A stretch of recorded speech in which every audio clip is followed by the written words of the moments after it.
Hello friends, welcome back to my channel Suma dot Chummi.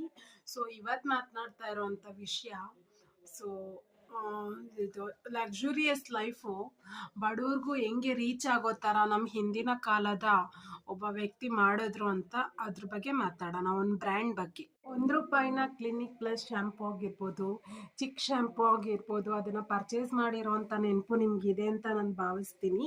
So ಇವತ್ತಿನ ದಿನಕ್ಕೂ ಒಂದು ಸ್ಯಾಶೆನ purchase ಮಾಡಿ life lead ಮಾಡ್ತಾ ಇರುವಂಥ ಎಷ್ಟೋ ಜನ ಇದ್ದಾರೆ ನಮ್ಮ ಕರ್ನಾಟಕದಲ್ಲಿ.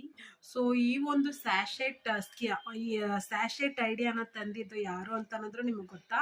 ಎನೆಬಲ್ ಬಂದಿದ್ದು ಒಬ್ಬ ಬಡ ರೈತನ ಮಗನಿಂದ. ಕೂಡ್ಲೂರಲ್ಲಿ ವಾಸವಾಗಿರುವ ಒಬ್ಬ ಬಡ ರೈತನ ಮಗ ಚಿನ್ನಿ ಕೃಷ್ಣನ್ ಅವ್ರಿಗೆ ಈ ಒಂದು ಪ್ಲಾನ್ ಹೊಳೆಯುತ್ತೆ. ಭಾರತದಲ್ಲಿ ಯಾವಾಗ್ಲೂ ಅಪ್ ಟರ್ಮ್ ಇಂದ ಲೋ ಟರ್ಮ್ ವರ್ಗು ಜನ ಬಾಳ್ಕೊಂಡು ಬಂದಿದ್ದಾರೆ. ಸೊ ಲೋ ಟರ್ಮ್ ಅವ್ರಿಗೂ ಲಕ್ಸುರಿಯಸ್ ಲೈಫ್ದು ಫೀಲ್ ಆಗಬೇಕು ಅಂತ ಅವ್ರು ಯೋಚನೆ ಮಾಡಿದ್ರು.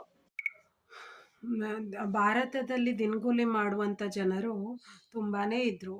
ಮತ್ತು ಈ ಕಂಪ್ನಿ ಬ್ರ್ಯಾಂಡೆಡ್ ಐಟಮ್ಸು ಮಾಡುವಂಥ ಪ್ರಾಡಕ್ಟ್ಗಳು 75% ಜನರಿಗೆ ರೀಚ್ ಆಗ್ತಾನೇ ಇರಲಿಲ್ಲ. ಸೊ ಈ ನಿಟ್ಟಿನಲ್ಲಿ ಅವರೊಂದು ಐಡಿಯಾ ಮಾಡಿದ್ರು. ಸೊ ಅವರು ಈ ಥರ ಲೋ ವೇಜಸ್ ಇರೋವಂಥ ಜನರಿಗೆ ಈ ಪ್ರಾಡಕ್ಟ್ ರೀಚ್ ಆಯ್ತಾನೆ ಇರಲಿಲ್ಲ.